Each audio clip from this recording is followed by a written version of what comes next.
Hi, I'm Caleb, part of the Narrate team. Thanks for listening to the Narrate podcast. This week, Adam talks about the danger of trying to change someone in part 2 of a series we are in called Necessary Endings. Top of the morning. Do you ever get the feeling that someone should have named you Wiley? That's, I think, what we like about those. I'm guessing that every occupation has its hazardous nightmares. I don't know. I don't know all of your occupations. I don't know. Does like the UPS guy have nightmares about falling out of the open door as he's driving around, or something along those lines? But around here on staff, we talk about that you're not really initiated to the staff until you've had your first Sunday morning nightmare, and those vary based upon what your role is in the staff. But and the thing is, they don't go away. So Friday night, we were at my mom's in Missoula. And it was just a night of nightmares. It started by, for whatever reason, we weren't even here. Hey, this stage light, guys, can we bring it down just a tad? It's a little bright, thanks. So we weren't even gathering here, but apparently I missed my cue. I was backstage somewhere, and then I finally was like, hey, Adam, you're supposed to be teaching now. So I came out on the stage, and I was a few minutes late, and everybody was annoyed, and my microphone was like in my hand, and I was fumbling over my microphone trying to figure that whole fiasco out. And then it was so weird. There were two people just standing on the front of the stage. So I was trying to teach, and there's these, do attorneys have these nightmares? Does this happen to you too? So there's these two guys just standing there, and then I had to ask them if they would please get a seat, and it looked very rude, and everybody was out there was like, hey, you're a jerk. And then I completely forgot the message. That's my recurring nightmare. Just got up here and didn't have a clue what I was supposed to be talking about. So do you have those? Bankers and such? So I'm hoping this morning will be a little bit better than that. But really what I want to jump into this morning is this conversation we started last week called Necessary Endings. And if you weren't with us, I think maybe we'll just start where we ended, because we talked about dirt, and there's something about getting to put your hands in the dirt that feels therapeutic, right? And what we talked about is that dirt, the thing about dirt is it's death. That this is a bunch of endings of organic materials. That this represents things that used to be alive, used to be good ideas, used to serve a purpose, used to be beautiful, used to be vital, used to be worthwhile, used to have its place, used to matter, and now it's dead. And that's kind of dark. And yet the other part of what we talked about is the thing about dirt is it's kind of a both and, because this represents death, but it's also latent energy, right? Like those of you who do garden, it's not very many of you in Helena because it's like a 6-week season, but you know that this is also what makes new life possible. This is what can make new plants, new vision, new ideas, new things possible. And so in our minds, in my mind, this represents the series we're in. Because we talked last week about this idea that like endings almost always hurt. And part of what we have to begin to wrestle with is, yeah, they almost always hurt, but what if they're not always bad? And we talked last week about this idea of what if not only not treating them as bad, but if we could anticipate endings. That's not to say that every ending is a desired thing or even something that should happen, but if we just began to develop a posture that saw an ending as an opportunity, because what we would see here is that in every business person, every creative person, every person who's been in a relationship, we can all appreciate that our greatest pains come from endings. And yet our best ideas and the jobs that we now hold and the relationships we're now in, like they're possible because of endings. And so what we're having is this conversation about necessary endings and this idea that, like, what if endings and the ability to execute necessary endings, what if that's a life skill that's required if we're going to thrive in life? In fact, we started last week with this question of what if the tomorrow you desire can never come to pass if you don't end some things today? And I don't know where that lands for you, but this morning where we're going to jump in is on the idea of relationships. What I'd like to do over the next few weeks is, I think it's going to take us a couple weeks to talk about relational endings, because if we're not careful, I think we'll give really, really pat, simplistic Pollyanna answers to some really difficult things. I have a friend who says theological issues don't walk into your office, like people walk into my office. And I think when we talk about necessary endings, it's really easy to talk in these really idealistic terms about when it's necessary to end a relationship and that it's necessary to end a relationship, whether that's a job or a romantic relationship or a friendship or whatever. But when you're looking across the table from the person, that gets really, really difficult. And so this morning, I want to talk about the when. Like, how do we know when it's time to end a relationship. And listen, I don't want to be the last word. What I want to do is provoke thought, and more than that, I want to provoke conversation, because I believe, like most of you, that we don't learn anything outside of the context of relationships. So for me, the win is to create conversations that you take with you into your friendships and your marriages and your friend groups and all of those different things. So this morning I want to talk about the when and the how. Next week I want to delve deep into the forgiveness piece, because part of what makes endings really, really complex is we have this Christian ideal called forgiveness, and I think we need to talk really candidly about the difference between forgiveness and reconciliation and trust and how all those things work together. So just relationships this morning, and then next week we'll talk trust and forgiveness and all of the really simple type of stuff. I heard a joke recently from one of my favorite communicators, John Ortberg, about this gal who died, and upon dying, she found herself in front of the pearly gates with St. Peter there. You don't find this story in the Bible, but it always makes for good joke fodder. And so she was standing before Peter, and she said to Peter, "I'm so glad to be here. How do I get in?" And Peter said, "Oh, it's real easy. You just have to correctly spell one word." And she said, "Well, what's the word?" And he said, "Love." And she go, "Oh, okay, Love." Boom, she's in. 10 years later, she's hanging out in heaven listening to the harp or whatever it is she was doing. And I mean, if we're going to be inaccurate about heaven, we might as well be grossly inaccurate. And so eventually what happened was Peter came to her about 10 years later and said, "Hey, I need someone to woman the gate for me. Would you mind? I got to play golf today." And so she said, "Sure, I'd love to woman the gate, man the gate for you." And so she was standing at the gate, and the first person to show up, lo and behold, was her husband. And she looked at her husband, and he looked at her, and they had this like, "Whoa, I can't believe it." And finally she said, "Well, what have you been up to these last 10 years? And he said, "Oh man, it's been fabulous. You wouldn't believe it." And she said, "Well, what have you been up to?" And he said, "Well, you remember that pretty young nurse that took care of you when you were sick?" She said, "Yeah." And he said, I married her." She said, "You did?" And he said, "Yeah. And no sooner did we get married than I hit the lottery.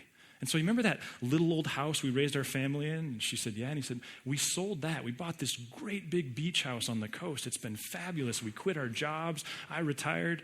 She said, "What have you been doing the last 10 years? He said, "We've just been traveling everywhere, all over the world. Remember all those places you wanted to go?" "Yeah, I've been to all of them now." He said, "In fact, I was skiing in the Alps when there was an avalanche and I died, and here I am." And he said, "So I'm so grateful to be here. How do I get in?" And she said, "Oh, it's really easy. You just have to spell this one word correctly." And he said, "Well, what's the word?" And she said, "Czechoslovakia."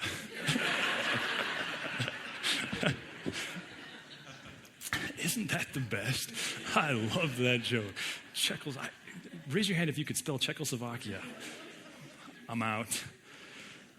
So I think when you hear this idea of necessary endings, you think of relationships. Maybe you're thinking of a relationship you're in, a boyfriend, a girlfriend. Maybe you're thinking of a job. Maybe you're thinking of an employee. Maybe you're thinking of a marriage. Maybe you're thinking of a marriage that may or may not need a necessary ending, and you're trying to figure out the when. Like, how exactly do we know when we do this? And as I was wrestling with this myself, because this is a several-month-old study for me, one of the things that I happened upon was some recent research conducted by one of my very favorite thinkers, Dr. Henry Cloud, and you hear me reference him all the time. He's a psychiatrist. He's also a very respected theologian, and he recently finished up some research that he subsequently published in a book called Never Go Back. I would recommend you read that if you're interested in his work. But the basis of his research was he wanted to know what's the difference between successful and unsuccessful people. Now, that's not a new research idea, but what he really wanted to ascertain is when it comes to people's careers, when it comes to their relationships, what's the difference? And what he found as he conducted his research was that the difference had nothing to do with the mistakes they did or didn't make.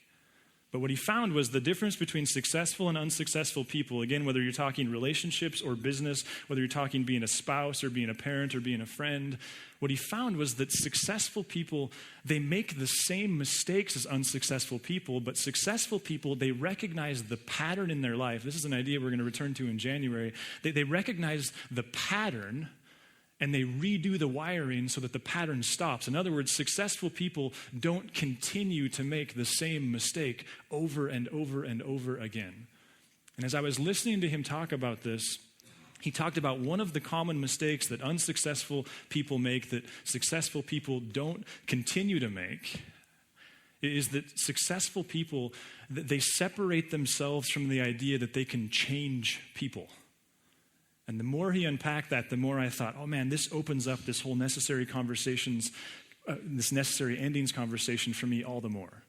Because what he said is that the successful people, that they recognize that there is a huge difference between the ability to influence people as a spouse, as a boss, as a parent, as a friend, as a pastor, as a leader, as whatever it is. There's a huge difference between the ability to influence and the ability to change.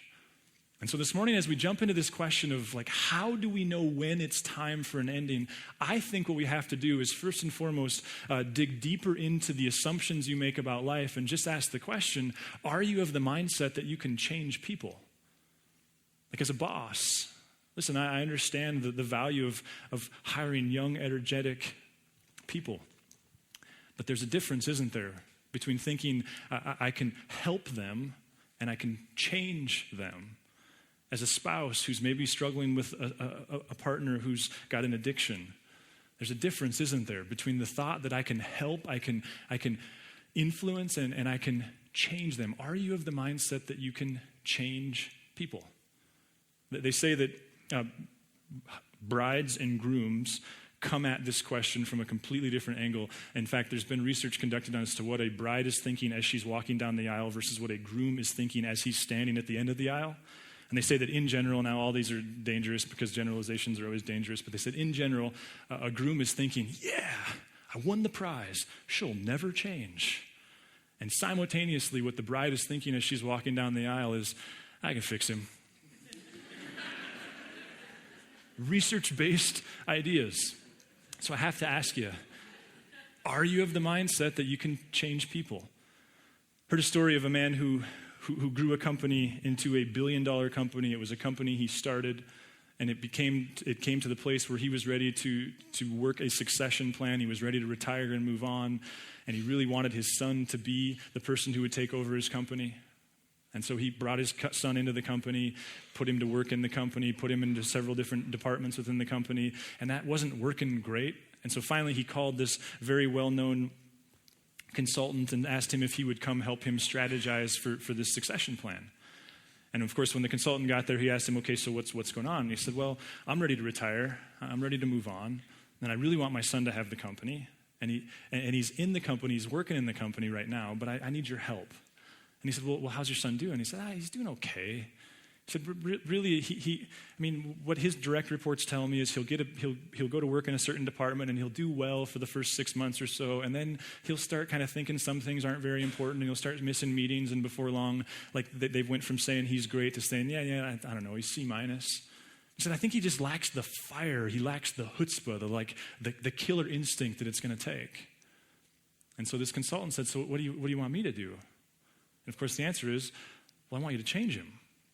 And so this consultant went to work and spent presumably the next several days and then weeks writing a plan. He spent several days interviewing people and spending time with all the various people in the company and observing the company, and then a couple weeks putting together a strategy. And finally he got together with the CEO, and upon getting with the CEO, he just said, okay, so you have two options.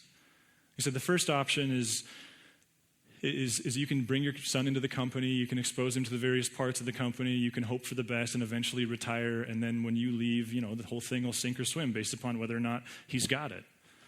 And the father said, yeah, that's kind of what I'm already doing. He said, I know that's what you're doing. That's the first option. It'll never work, but it's an option. He said, well, what's my second option? He said, the second option is you can sit down with your board of directors and your leadership crew, and you can define in very clear terms what the next person who takes over this company is going to look like. You can make it very clear what kind of person they're going to be, what kind of character they're going to have, what kind of skills they're going to have acquired, what kind of accomplishments they're going to have achieved. And then what you do once you've defined that list is you sit down with your son and you say to your son, here's a list. This represents what the person who's going to take over this company is going to look like. This represents, he says, you just describe to your son what the person who's going to take over the company is going to have accomplished and what accolades they'll have achieved, all those different things. You just tell them, here's who they're going to be. So then you take your boss hat off and you look at your son and you say, son, I really want it to be you. And then you put your boss hat back on and you say, but son, either way, the person who takes over this company will look like and have performed like and have achieved these things. And of course, the father CEO could kind of see where this is headed, and he looked at this consultant and he said, he'll do it, won't he? And the father and the consultant said, that's not for us to control, is it? And then he said, and when I heard him tell this story, I went, that is the key to that entire interaction. And then the consultant said to the CEO, he said, the key is, what are you willing to do if he doesn't? That's the key. See, I would suggest that what that consultant was exposing in the CEO is the well-intentioned motives of a loving father who firmly wanted to believe that he could change his son. And what he was bumping up against was this gigantic idea, one that I think we spend our entire lives not thinking about if we're not careful, and that is, can people change people? Can you, if given enough time, enough resource, enough energy, enough good intentions, can you change people? Can you change that boyfriend? Can you change that girlfriend? Can you change that spouse? Can you change that friend? Can you change that child? And this is an idea we're going to return to in January. I'm getting more and more excited about it. Here's where I think as Christ followers, and even people who aren't sure what they think about Christ, and that's why you're here, is to learn more about him. Here's where I think what can be so helpful is to take a step back and reflect upon the character of the Father, reflect upon the character of God as represented in the text. Because I think we Christians have developed a reputation as being controlling people who our job, we even say things like, we're going to change the world, we're going to change lives. I guess this morning I want to challenge that assumption and wonder if language is more important than we often perceive, and if maybe we're overstepping the bounds of what a person can really accomplish. Just consider the text, and I just want to look at a smattering of different places and hopefully provoke you to open up your Bible and spend some more time in it yourself asking these same questions. But in Galatians 5, a book that epitomizes the way Paul and the New Testament people understood God and freedom and how they all work together, Paul kind of summarizes his thinking in Galatians 5:1, where he says, it is for freedom that Christ has set us free. Now, the implications of that statement are huge, because I think if we're honest, most of us think in terms of the Christian life is this very tight rope, this very specific thing, and be careful because you might fall off. And yet Paul says, no, there's not one rope, several ropes, several options. In fact, if you just kind of zoom out, you go all the way back to the beginning of the text, you see a God who says to his very first people, hey, you got options in front of you. You have a couple different options. You can go this way or you can go this way. You can go that way or you can go this way. That way and that way, you can go that way. I don't roll that way. I don't go that way. So you want to go that way? That's your choice. Like, it's within your makeup. It's within the way I've made you. You can go that way. Just know that you're going without me. I had this really fun interaction with a guy who moved here recently, and he was talking about how the movers damaged a bunch of their furniture. And I said, well, like, are you going to go after him? Are you going to get compensated? And he said, not in an arrogant way, just in this, like, came from a deep place of conviction. He just said, no, that's not the type of people we are. It's not that important to us. See, what Paul is saying here is, and what the text finds over and over and over again, is that you can go this way, but like God says, but I'm not going to go that way with you. You want to run your marriage that way, you want to run your relationships that way, you want to run your finances that way, that's fine. You have the permission to do that, but just know that I won't be with you in that way. Or you can go this way. You can head off in this direction. See, God is a God who gives us choices. I go all the way back to our first Christmas Eve together, and we explored this idea that you have this baby. And every couple, every person who's ever been a parent, and every person who's ever been an aunt or an uncle can appreciate this. You have this newborn baby in Jesus who is the hope of the world, according to the text. And you would expect a 500 gig hard drive instruction manual to come with the baby from the Father, wouldn't you? I mean, so much rode on this young baby becoming the Messiah, the sinless Messiah.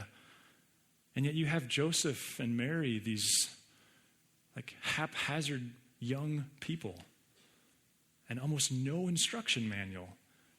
I would argue that the text presents God is like the amount of freedom it borders on like irresponsible. Like it borders on like, whoa, that's too much freedom. In Luke 19, here's another story that I think emotionally captures the realness of the freedom with which God has made us. In Luke 19:41, we pick up with Jesus entering Jerusalem. And of course, people are celebrating because what they're seeing is their own Jewish version of Caesar, their own Jewish version of a Messiah who will come and violently overthrow Rome. And Jesus has been saying for years, no, not only is that not me, but if you keep pursuing that, what's going to happen is this whole place is going to get crushed by Rome. Like this way of military might versus military might, it's not going to work for you. We read the metaphors of, we read Jesus talking about what will bring peace, and we think it's a metaphor, and yet it came true. In AD 70, the whole place was devastated. So here you have Jesus entering into this context, and listen to the way Luke tells the story. As he approached Jerusalem and saw the city, he wept over it. He wept. And he said, if you, even you, had only known on this day what would bring you peace. Why is he weeping?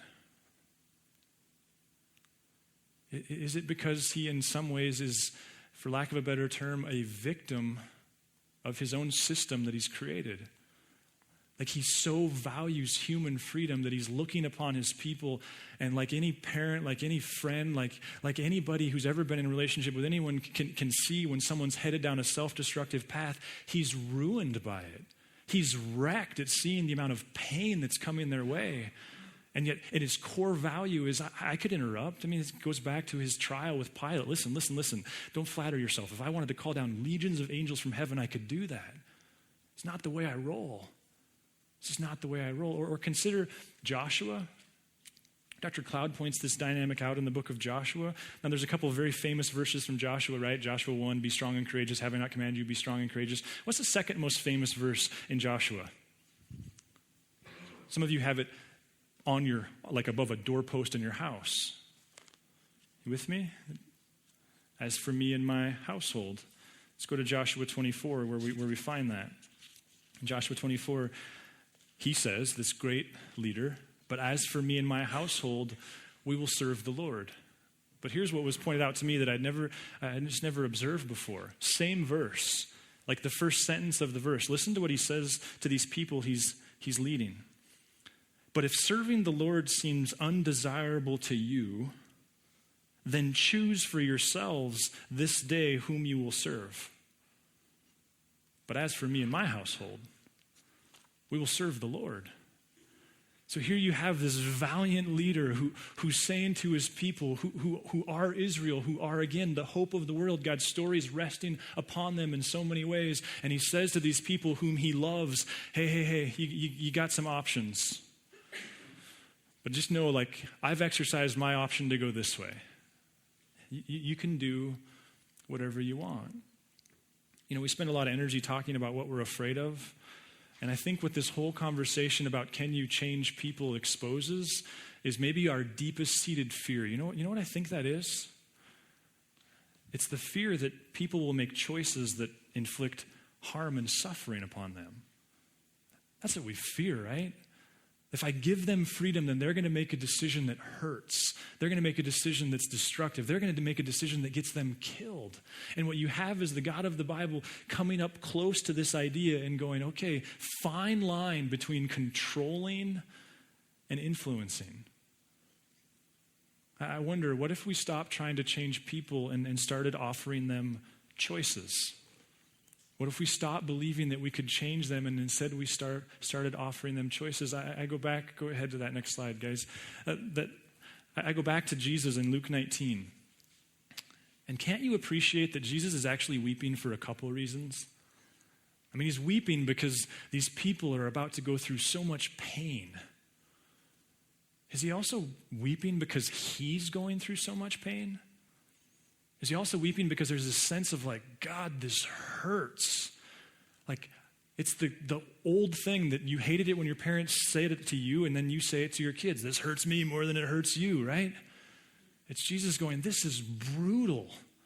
God, I'm trusting your plan, he seems to be saying in Gethsemane. I'm trusting this whole freedom plan, but God, this hurts. They say that the research would say that when we believe we can change people, there's a few rather predictable behaviors that we can say will become true of you. And I thought this list might be helpful for you. One is they say that a person who sincerely believes they can change people will develop an abnormally high pain threshold. See, they'll justify lots and lots of relational pain in the name of just give me a little more time, just a little more time. The other thing that happens is they'll develop this pattern of covering for others. We'll cover for them. And again, this happens in marriage. This happens in dating. This happens in parenting. This happens in leadership. This happens as you manage a company, or even as you're an employee. You can cover for a boss. The third thing is, and I think this one's crucial, because everything's riding on us, we develop this thinking that says that believing that ending it means I failed. Because it's about me and my ability to change you. They say that there's big conversations. And again, if this is provoking you, I would highly encourage you to grab Cloud's book called Necessary Endings, because certainly he takes this deeper. But the fourth thing is this idea of misunderstood loyalty. Ever sat across the table from somebody and really wanted to just say to them, dude, I think you're misunderstanding what it means to be loyal to this person. I think you're misunderstanding that. Something we'll delve in a little deeper to next week as we talk about the multifaceted complexity of forgiveness. And then obviously the fifth one, and this is kind of a capstone to them all, you become a codependent.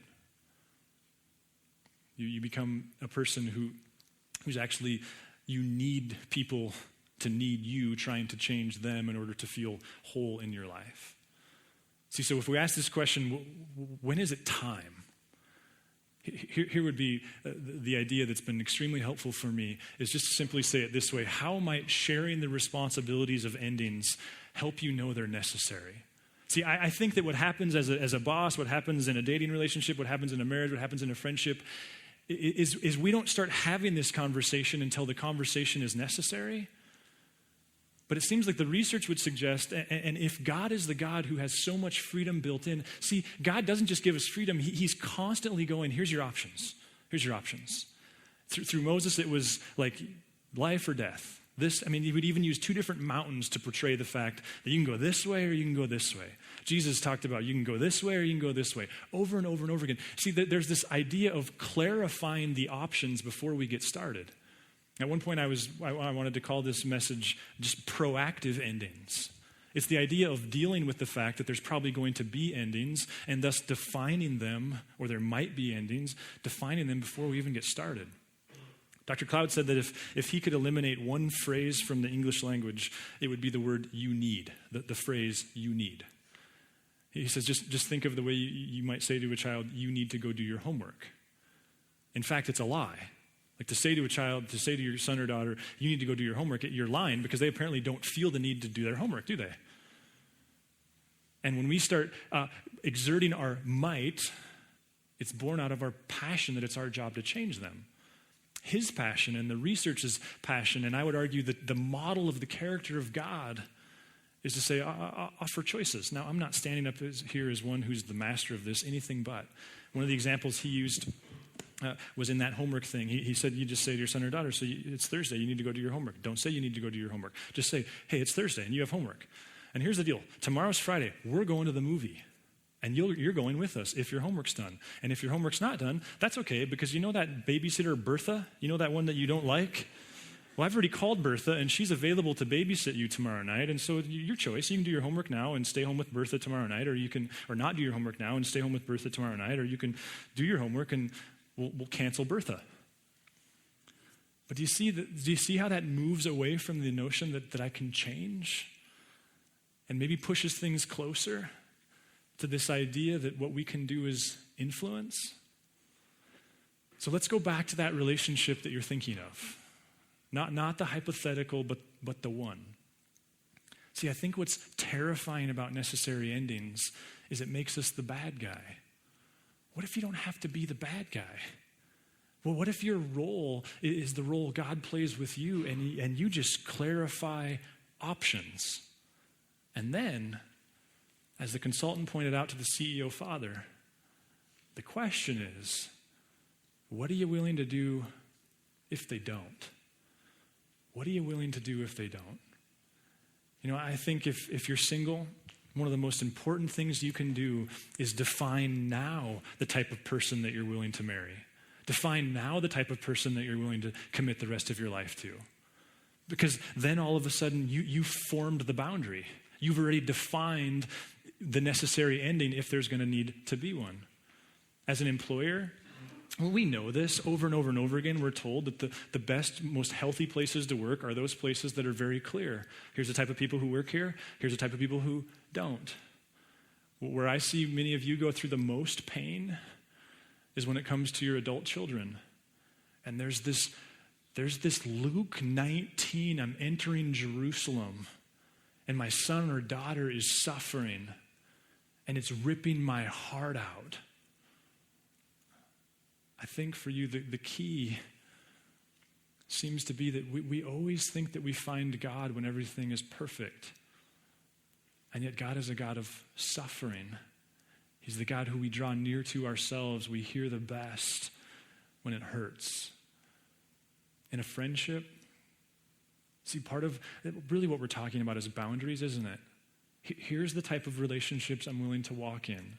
Here's how close someone who treats me like that is going to be able to get. See, I think what's crucial is we have to remember that the belief is that in the death there's life. That in the death there's really life. You know, going back to John 15, which I encouraged you to memorize last week. Go ahead, will you put that up there? Where Jesus himself says, I'm the true vine and my Father's the gardener. He cuts off every branch in me that bears no fruit. That's not a God who's afraid of endings. It's a God who understands the wisdom of them. While every branch that does bear fruit, he prunes, that'll be even more fruitful. You know, we prune back the rose bush because we believe that when we do, it'll spring back. And maybe for you, the hope that you need to hold tightly to is the belief that in the midst of the pain, in the midst of the boundary, in the midst of the stepping away from I can change you, is the fact that you're actually going to make possible the new life that you or that they need. Listen, if you're someone here and you call yourself a Christ follower, I think it's really valuable that we get reminded often that God is not just a teddy bear God who affirms us all the time and says you're good, but that he's a God who's a great leader. And he's often going to want to lead us through endings. Sometimes endings that require a confession of sin. Sometimes endings that just require us to go, okay, I've given that too much time and energy. I need to rethink my priorities. And if you're someone here exploring Jesus and trying to understand who he is and what he's about, what he's about is freedom. What he's about is a desire to lead you. He's not a homeboy and he's not a teddy bear. He's a leader. And his passion is to walk next to people and help them navigate life. And that's going to involve, yes, some repentance and some confession. And it's going to involve some courage. And it's going to involve some faith. But we don't follow Jesus because we know. We follow him because we believe. If you would like to engage further with Narrate Church, you can find contact information online, www.narratechurch.org. We would love to hear from you.